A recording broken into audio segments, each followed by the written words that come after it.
Hi guys, my name is Harshvardhan. Welcome to my channel ethical Harsh. So guys, इस video में हम start करेंगे basic कुछ चीज़ें सीखनी, जैसे कि हम यहाँ पे बात करेंगे टर्मिनल की, कंसोल की कंसोल क्या होता है, टर्मिनल क्या होता है और शेल क्या होते हैं हमारे। तो बेसिकली क्या होता है कि सब सोचते हैं कि हमारे टर्मिनल, कंसोल और शेल सेम चीज़ है, अगर मैं एक यूज़र पॉइंट ऑफ व्यू से सोचूं। बट ये तीनों चीज़ें अलग है। अब है क्या कि अब जो आपके सामने ये चीज़ खुली हुई है, ये प्रॉम्प्ट सा, तो ये है हमारा टर्मिनल। ये इसको मैं कहूँगा कि ये हमारा टर्मिनल है। कि एक तो ये ग्राफिकल यूज़र इंटरफेस है, ठीक है।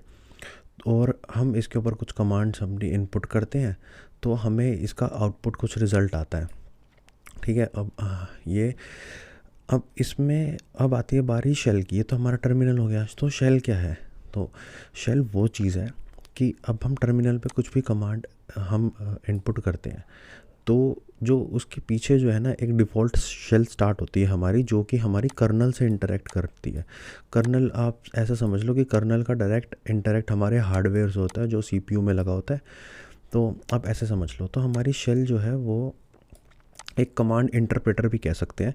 कि क्या होता है कि अगर आपने यहाँ पे कुछ कमांड डाली, कुछ भी XYZ कमांड डाली, तो वो कमांड सिंटैक्टिकली करेक्ट है या नहीं, कि वो कमांड एग्जिस्ट भी करती है या नहीं। अगर वो सही कमांड है तो ही शेल उसको आगे फॉरवर्ड करेगी कर्नल के पास, और कर्नल हार्डवेयर को देगा, और वहाँ से कुछ आउटपुट रिज़ल्ट आपको टर्मिनल पे दिखेगा। तो अब बात आती है कि कंसोल क्या है फिर। अगर टर्मिनल और शेल है तो कंसोल, अगर आपने देखा होगा गाइस कि क्या होता है कि जो कमांड लाइन इंटरफेस होता है ना, उसको ही आप समझ लो कि वो कंसोल है हमारे लिए। मतलब जो लिनक्स एडमिनिस्ट्रेटिव होते हैं या सिस्टम एडमिन, उनके लिए कंसोल वही चीज़ होता है। वैसे तो कंसोल हमारे जैसे एक्सबॉक्स वगैरह हो गया, तो उनको भी हम कंसोल्स कहते हैं। बट कंसोल यहाँ पे जो बात हो रही है वो ये है कि जो कमांड लाइन इंटरफेस होता है ना, मतलब ग्राफिकल यूज़र नहीं होता, लेकिन कमांड सिर्फ ब्लैक ब्लैक सी स्क्रीन होती है, और उसके अंदर हम कमांड्स रन करते हैं, तो वो हमारा कंसोल पार्ट में आ जाता है, कि वो हमारा कंसोल है। तो बेसिकली अगर हम बात करें तो शेल्स हमारी बहुत तरह की होती है। मतलब सबसे ज़्यादा जो एग्जिस्टिंग है, मतलब पाई जाती है, वो हमारी बैश होती है, ठीक है। BASH, वो आपको बहुत जगह मिलेगी। बैश शेल, मतलब अगर आप देखोगे जैसे उबुंटू में, लिनक्स मिंट या डेबियन, सेंटोस, मैकओएस में भी आपको मिलेगी। और लेकिन दूसरे टाइप्स की भी शेल होती है। वो हमारी कॉर्न शेल लगा लो, एक KORN कॉर्न शेल, सी शेल और जी शेल चल रही है, ठीक है। ये हमारे टाइप्स की मतलब ये डिफरेंट टाइप्स की हमारी शेल्स हो जाती हैं। तो अब जैसे अगर हम इसकी शेल देखें कि डिफ़ॉल्ट शेल क्या है, तो आप देखोगे कि यहाँ पे ये बैश को यूज़ कर रहा है। तो उबुंटू वगैरह में मैंने आपको बता दिया कि ये बैश शेल यूज़ होती है। तो और लिनक्स जो है वो क्या है, वो हमारी केस सेंसिटिव है। कि मतलब आपको लोअर केस और अपर केस का बहुत ध्यान देना पड़ेगा, कि अगर लोअर केस है या अपर केस है, अगर कुछ भी आपने एक अल्फ़ाबेट भी, एक करेक्टर भी अपर लोअर में कर दिया तो दिक्कत हो जाएगी उसमें। तो हमारी ये केस सेंसिटिव है, जाकि जबकि विंडोज़ जो है केस इनसेंसिटिव है, तो उसमें दिक्कत नहीं आती है ऐसा। तो गाइज़, अब हम बात करते हैं लिनक्स के कमांड स्ट्रक्चर की। तो जैसे कि मैंने आपको टर्मिनल्स वगैरह के बाद में बताया, तो कमांड्स में क्या होता है कि जैसे मान लो एक बेसिकली सिंटेक्स है। मान लो एक पिंग कमांड है। अभी आपको ये नहीं समझना कि क्या करती है कमांड, क्या है, वो सब कुछ आगे समझाऊंगा। तो अब मान लो ये एक पिंग कमांड है, और मैं कुछ इससे इनपुट दे रहा हूँ अपने कुछ भी टेक्स्ट लिख के, और मुझे आउटपुट चाहिए। तो अब मैंने एंटर प्रेस करा, तो इस बेसिस पे ये हमें कुछ आउटपुट देगा, ठीक है। अब हमें इसका सिंटैक्स समझना है कि ये हो क्या रहा है। तो सबसे पहले सिंटैक्स में क्या होता है कि हमेशा जब भी आप स्टार्ट करोगे अपने टर्मिनल पे, तो सबसे पहले कमांड का नेम आएगा। जो भी कमांड होगी उसका नेम आएगा। उसके बाद अगर आप देखोगे तो ऑप्शन आएगा। ऑप्शन के साथ एक वैल्यू है। तो ये डिपेंड करता है कि कमांड में ऑप्शन के साथ वैल्यू आएगी या नहीं आएगी, क्योंकि कमांड्स हमारी बहुत टाइप्स की हैं, इतनी कि आप याद भी नहीं कर सकते।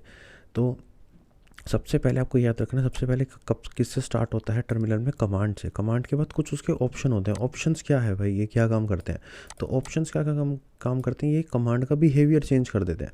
अगर आप इसको सिंपल भी चलाओगे पिंग लिख के, और कुछ उसके साथ आर्ग्यूमेंट दे दोगे, इस चीज़ को हम आर्ग्यूमेंट बोलते हैं।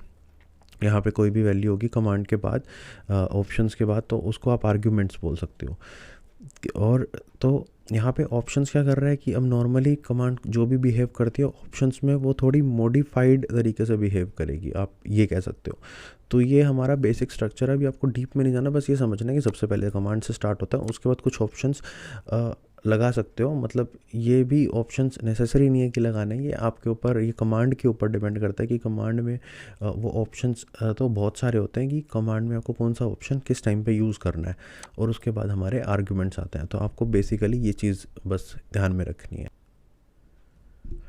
अब बात करता हूँ मैं ऑटो कंप्लीशन की। तो आप में से बहुत लोग तो जानते ही होंगे कि ऑटो कंप्लीशन क्या है। तो जैसे मैंने अब एक कमांड यूज़ करी ls।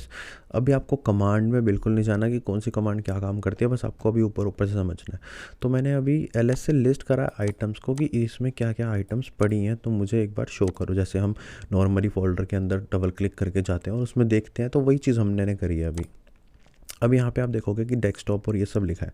तो मान लो मुझे किसी भी एक चीज़ में जाना है, डेस्कटॉप या डाउनलोड्स किसी में जाना है, तो मैं क्या करूँगा, मैं यहाँ पे CD डाल के मैं अगर D कैपिटल करता हूँ कैप्स में, तो क्योंकि आप देखो कि डाउनलोड्स का D भी कैप्स में है और डेस्कटॉप का भी, और मुझे ऑटो कंप्लीशन के लिए टैब प्रेस करना है। मैंने टैब प्रेस किया एक बार बट कुछ नहीं हुआ, सेकंड टाइम किया तो इसने मुझे 3 ऑप्शंस दिखा दिए। 3 ऑप्शंस में इसने कहा कि जो डी से स्टार्ट होने वाले हैं वो मेरे पास 3 आइटम्स हैं। तो अब मैंने कहा कि डेस्कटॉप में जाना है, डॉक्यूमेंट से डाउनलोड जिसमें भी जाना हो, जैसे मान लो मुझे डेस्कटॉप में जाना है, मैंने ई टाइप किया।